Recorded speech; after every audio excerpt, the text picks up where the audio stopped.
मुझे शुरुआत में ऐसा लगता था कि यूपीएससी ही सिर्फ एक मुकाम है जिसे मुझे हासिल करना है और मुझे आईएएस ही बनना है। मैंने सारे स्टेट पीसीएस का फॉर्म भरा, यूपी पीसीएस 2018 का भी फॉर्म भरा। 2019 के सिविल सेवा परीक्षा में मैं दोबारा से इंटरव्यू स्टेज तक गया, लेकिन फिर से असफलता ही हाथ लगी। फिर ऐसा लगने लगा कि शायद सिविल सर्विसेज के लिए जो रिक्वायरमेंट है वो मेरे पर्सनालिटी में नहीं एग्जिस्ट करता है। फेल होने के बाद मुझे ऐसा लगा जैसे मैं इस एग्ज़ाम को क्रैक ही नहीं कर सकता।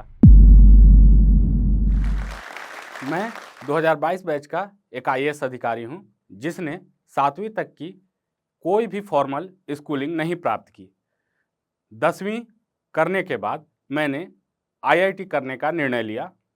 आईआईटी क्रैक करना मेरा एक सपना था, पर वो सपना पूरा ना हो सका। सपना नहीं पूरा होने के कारण मुझे ऐसा लगा जैसे मेरा संसार का अंत हो गया। लेकिन मैंने अपने एनर्जी को वापस रिकलेक्ट किया और मैंने ये डिसाइड किया कि मैं इससे भी टफर एग्जाम को क्रैक करूंगा, क्योंकि एक कहावत है ना, to get rid of your failure you need a grand success. तो आईआईटी के नहीं क्रैक करने के दुख से बाहर निकलने के लिए मुझे एक ऐसा एग्जाम क्रैक करना था जो उससे भी टफ हो। तो मैंने यूपीएससी क्रैक करने के लिए ठाना और उसके बाद मेरी जर्नी शुरू होती है यूपीएससी तैयारी की। इस कहानी में मैं आपको 5 ऐसे टिप्स बताऊंगा जो आपको यूपीएससी क्रैक करने में मदद करेंगी और आपको अपने अल्टीमेट गोल को अचीव करने में हेल्प करेंगी। तो मैं बेसिकली बिहार के पटना जिला के नीरखपुर गांव से बिलोंग करता हूं। शुरुआती 7वीं तक की पढ़ाई मैंने किसी फॉर्मल स्कूल से नहीं करी। उसकी कई वजह हो सकते हैं, जैसे मनोयोग की कमी, मार्गदर्शन की कमी या घर की बदहाल आर्थिक स्थिति। जब 8वीं में पहली बार मैं एक प्राइवेट स्कूल में मेरा एडमिशन कराया गया, तो मुझे ऐसा लगा जैसे सारी चीज़ें नई तरीके से हो रही हैं। मेरे लिए स्ट्रगल थोड़ा बड़ा था। मैंने उस स्ट्रगल को क्रॉस किया और 10वीं पास करने के बाद, जैसा कि सभी दोस्तों से चर्चा होती थी, तो ये मन में आया कि आईआईटी एक ऐसा संस्था है जहाँ से हम लोग अगर पढ़ाई करके निकलते हैं तो अपने ज़िंदगी में कुछ एक बेटर कैरियर गोल एस्टेब्लिश कर सकते हैं। आईआईटी का सपना जब शुरू किया तो 2 साल कड़ी मेहनत करने के बाद भी आईआईटी क्रैक नहीं कर पाए, लेकिन एनआईटी पटना में मैंने एडमिशन लिया। 2012 में मेरा admission national institute of technology Patna में हुआ। घर की आर्थिक स्थिति कमज़ोर होने के कारण सही समय पर जो कॉलेज का फ़ी था वो जमा नहीं हो पा रहा था, और चूँकि 12 किलोमीटर से मुझे आना जाना भी पड़ता था, तो डेली फेयर के लिए भी पैसे इकट्ठे नहीं हो पाते थे। तब मैंने डिसाइड किया कि मैं कुछ ट्यूशन्स और कुछ कोचिंग्स में पढ़ाऊँगा और उससे जो पैसे मैं प्राप्त करूँगा तो मैं अपने पढ़ाई को कंटिन्यू कर पाऊँगा। शुरुआत में तो मुझे लगा था जैसे आईआईटी में जाता तो ज़्यादा बेटर था, लेकिन बाद में मुझे लगने लगा कि शायद मैं आईआईटी में जाता तो ये कोचिंग्स और ये ट्यूशन्स नहीं पढ़ा पाता और मैं अपने कॉलेज की पढ़ाई को पूरा भी नहीं कर पाता। बाद में मुझे यही लगा कि हर समस्या के साथ आपको अपॉर्चुनिटीज़ मिलते हैं, मतलब हर थ्रेट के साथ आपको अपॉर्चुनिटीज़ होते हैं। आपको अपॉर्चुनिटीज़ को पहचानना होगा और उससे कुछ न कुछ प्राप्त करना होगा।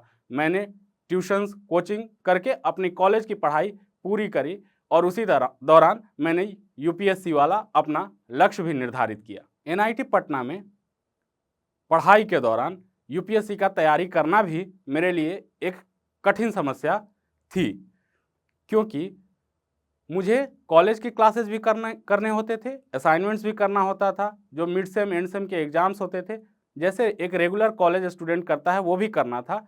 और शाम के 5 बजे के बाद मैं 3 होम ट्यूशन्स करता था लोगों के यहाँ जा कर के, तो लगभग 4 घंटे उसमें जाते थे और एक कोचिंग में मैथमेटिक्स पढ़ाता था। वहाँ भी मेरे 1 घंटे चले जाते थे। तो उसके बाद समय निकाल कर के यूपीएससी की तैयारी करना वो एक स्ट्रगल था, लेकिन मैंने उसमें भी 2-3 घंटे डेली निकाल कर के मैंने 2 साल तक कंटिन्यूअसली यूपीएससी की तैयारी कॉलेज के दौरान भी मैंने की। मैं आप सभी के साथ एक इंसिडेंट शेयर करना चाहता हूँ, क्योंकि मेरा सिविल इंजीनियरिंग ब्रांच था, तो मैं सिविल इंजीनियरिंग में बहुत अच्छा नहीं कर रहा था।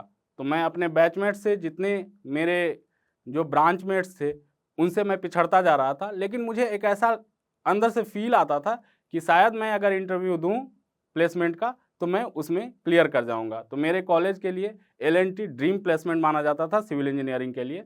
जब मैं टॉप 40 में आया अपने कॉलेज में, तो मैं एलिजिबल हो गया उस प्लेसमेंट के लिए और मैंने उस प्लेसमेंट को क्लियर किया। और वो मेरे लिए ज़रूरी भी था, क्योंकि अगर मैं वो प्लेसमेंट को क्लियर नहीं करता, तो मुझे जो बेसिक कोचिंग करनी थी यूपीएससी के लिए, शायद वो मैं नहीं कर पाता, क्योंकि मेरा परिवार उस कोचिंग के लिए पैसा अफोर्ड नहीं कर पाता। इसलिए मैंने वो प्लेसमेंट को क्लियर किया, मेरे घर वाले भी खुश थे। मैंने एल&टी को ज्वाइन किया। जब मुझे एल&टी छोड़ना था, क्योंकि मुझे वापस सिविल सर्विसेज की तैयारी शुरू करनी थी, तो घर वालों की सहमति नहीं थी, क्योंकि उन्हें लगता था कि एक सर्टेन लाइफ को छोड़ करके अनसर्टेन लाइफ, जहां यूपीएससी के प्रिपरेशन में इतने लोग लगे होते हैं, उसमें पासिंग परसेंटेज इतना लो है, कैसे ये कर पाएगा और वापस से स्ट्रगल शुरू हो जाएगा, ना सिर्फ मेरा बल्कि पूरे परिवार का। तो घर वाले शुरुआत में सहमत नहीं थे, परंतु मैंने घर वालों के विरुद्ध जाकर के मैंने नौकरी को छोड़ा और वापस से तैयारी को शुरू किया। इस जर्नी में मैंने कई फेलियर्स देखे।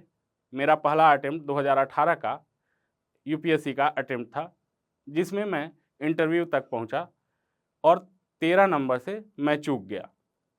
जब पहला अटेम्प्ट में फेल होने के बाद मुझे ऐसा लगा जैसे मैं इस एग्ज़ाम को क्रैक ही नहीं कर सकता, क्योंकि मैं जितना अपना एनर्जी दे सकता था इस एग्ज़ाम को, मैं 2018 वाले अटेम्प्ट में मैंने दिया था।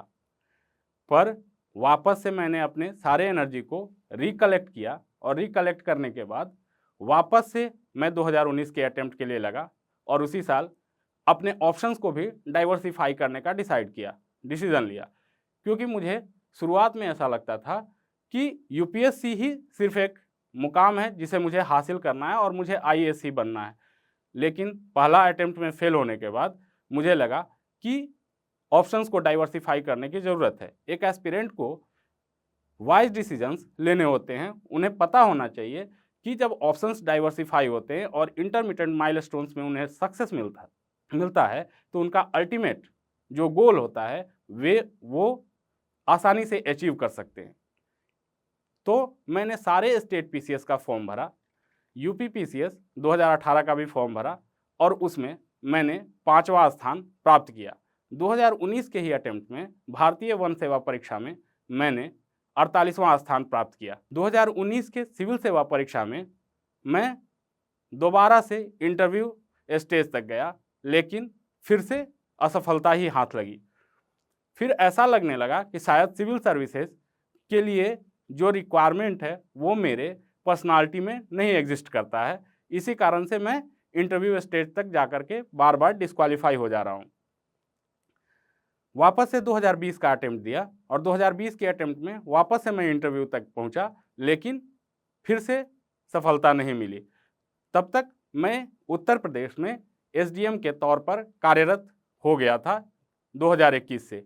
जब मैं उत्तर प्रदेश सिविल सेवा परीक्षा मैंने क्लियर किया, उसके बाद यूपी एसडीएम के पद पे मैं कार्यरत हो गया, तो घर वालों को लगा कि जैसे एक राहत की सांस मिली और वो लोग बोलने लगे कि अब इस तैयारी में क्या रखा है कि तुमने यूपी एसडीएम का पद प्राप्त ही कर लिया। तो सभी लोग बोलते थे कि अब इस स्ट्रगल फेज से बाहर आ जाओ और अपने पर्सनल लाइफ पर भी ध्यान दो।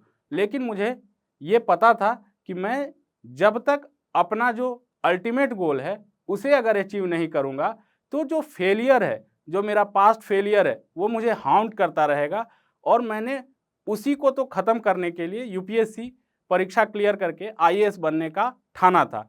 इसीलिए मैं लगा रहा, समय निकाला, मैंने तैयारी जारी रखी और उस समय से तैयारी करना सिविल सर्विसेज के लिए और भी कठिन हो गया, क्योंकि आंसर राइटिंग, टेस्ट सीरीज में जो क्वेश्चंस आते हैं उन्हें करना, आपको जब प्रोफेशनल लाइफ में आप जब वर्किंग होते हैं तो ये सब चीज़ें करनी और भी आपके लिए कठिन होती हैं।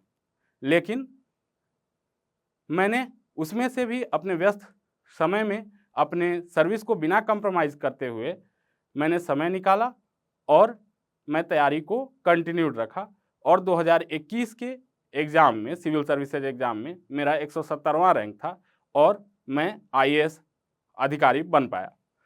तो जो यूपीएससी एस्पिरेंट्स हैं उनमें एक बेसिक ट्रेट होता है जिसको हम लोग लक्षण बोलते हैं, वो होता है नेवर डाई एटीट्यूड।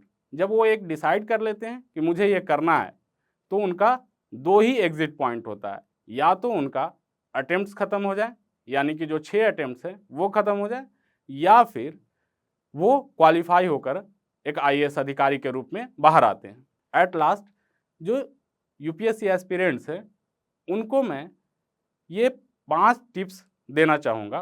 पहला चीज़ कि आप थॉटफुल प्रोसेस से अपना गोल डिसाइड करिए, यानी कि जब आपको यूपीएससी करना है या आईआईटी करना है या किसी भी तरीके का कोई भी एग्ज़ाम क्रैक करना है, तो आप अपना एप्टीट्यूड को उस एग्ज़ाम के लेवल से मैच कराने का प्रयास करें। ऐसे ही नहीं एब्रप्टली कोई भी डिसीजन ना ले। तो सबसे पहला है थॉटफुल प्रोसेस से अपना गोल डिसाइड करना। सेकेंड, एक स्मार्ट स्ट्रैटेजी तैयार करना, जिसमें होता है कि उस एग्ज़ाम के सिलेबस को पकड़ के रखना और उसी से रिलेटेड नोट्स बनाने, उसी के प्रीवियस ईयर क्वेश्चंस करने और उसी से रिलेटेड टॉपिक्स के सारे क्वेश्चंस एंड आंसर्स को करने। तीसरा जो इम्पोर्टेंट पॉइंट है वो है कीप ट्राइंग, यानी नेवर डाई एटीट्यूड। आपने जब एक बार डिसाइड कर लिया है कि मुझे ये एग्ज़ाम क्रैक करना है, तो आप पीछे नहीं हट सकते। पीछे हटना यानी कि सुसाइडल। अगर आप अपने एप्टीट्यूड के हिसाब से आपने अपना गोल डिसाइड किया है, तो आपको उसको मैच करना ही होगा। चौथा जो इम्पोर्टेंट पॉइंट है वो है कि आप रेगुलरली अपने जो गोल्स है, जो माइलस्टोन्स, इंटरमीडिएट माइलस्टोन्स है, उसको अचीव करें। यानी कि जैसे मेरा इंटरमीडिएट माइलस्टोन्स था कि मैंने यूपीएससी के एग्जाम्स के साथ साथ ऑप्शंस को डाइवर्सिफाई किया, स्टेट पीसीएस के एग्जाम्स को भी क्लियर किया, फॉरेस्ट सर्विस के एग्जाम्स को भी क्लियर किया।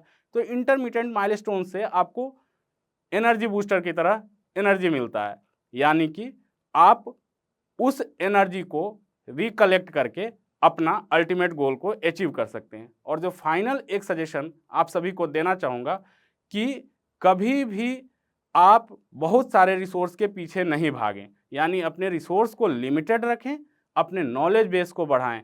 रिसोर्स का बाढ़ है मार्केट में, यानी कि जो कोचिंग इंडस्ट्रीज़ है या प्रिपरेशन की जितनी स्ट्रेटजीज़ हैं, आप सबको देखें, लेकिन अपने लिए एक कस्टमाइज्ड स्ट्रेटजी बनाएं और उस कस्टमाइज्ड स्ट्रेटजी पर वर्क करें, और तब जा कर के आप अपने गोल्स को अचीव कर पाएंगे।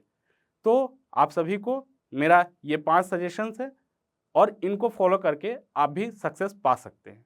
एक महत्वपूर्ण बिंदु जो मैं आप लोगों के साथ साझा करना चाहता हूँ, ये जो कहानी मैंने आपको सुनाया, इसको दूसरे तरीके से भी आपके सामने परोस सकता था, जिसे बोलते हैं सेल करना, यानी कि अपने स्ट्रगल को सेल करना।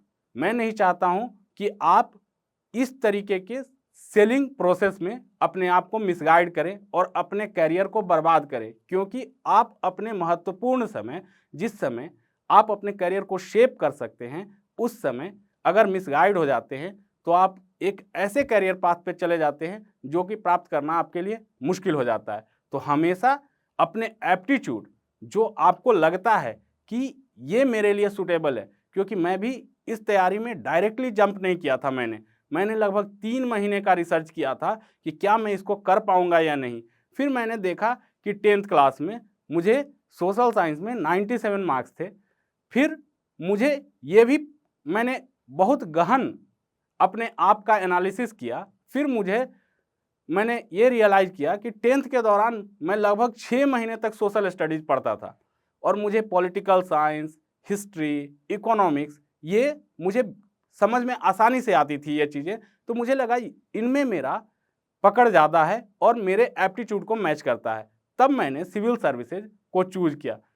वापस से मैं एक और चीज़ कहूँगा कि अगर आप सिविल सर्विसेज चूज़ करते हैं तो ऑप्शनल को बहुत केयरफुली डिसाइड करिए। वैसा ऑप्शनल आप चूज़ करिए जो कि आप लंबे समय तक पढ़ सकते हैं और लंबे समय तक उसको कैरी फॉरवर्ड कर सकते हैं। तो ऑप्शनल डिसीजन में भी जल्दबाजी नहीं करिए, वो भी एक थॉटफुल प्रोसेस के द्वारा ही आप करिए।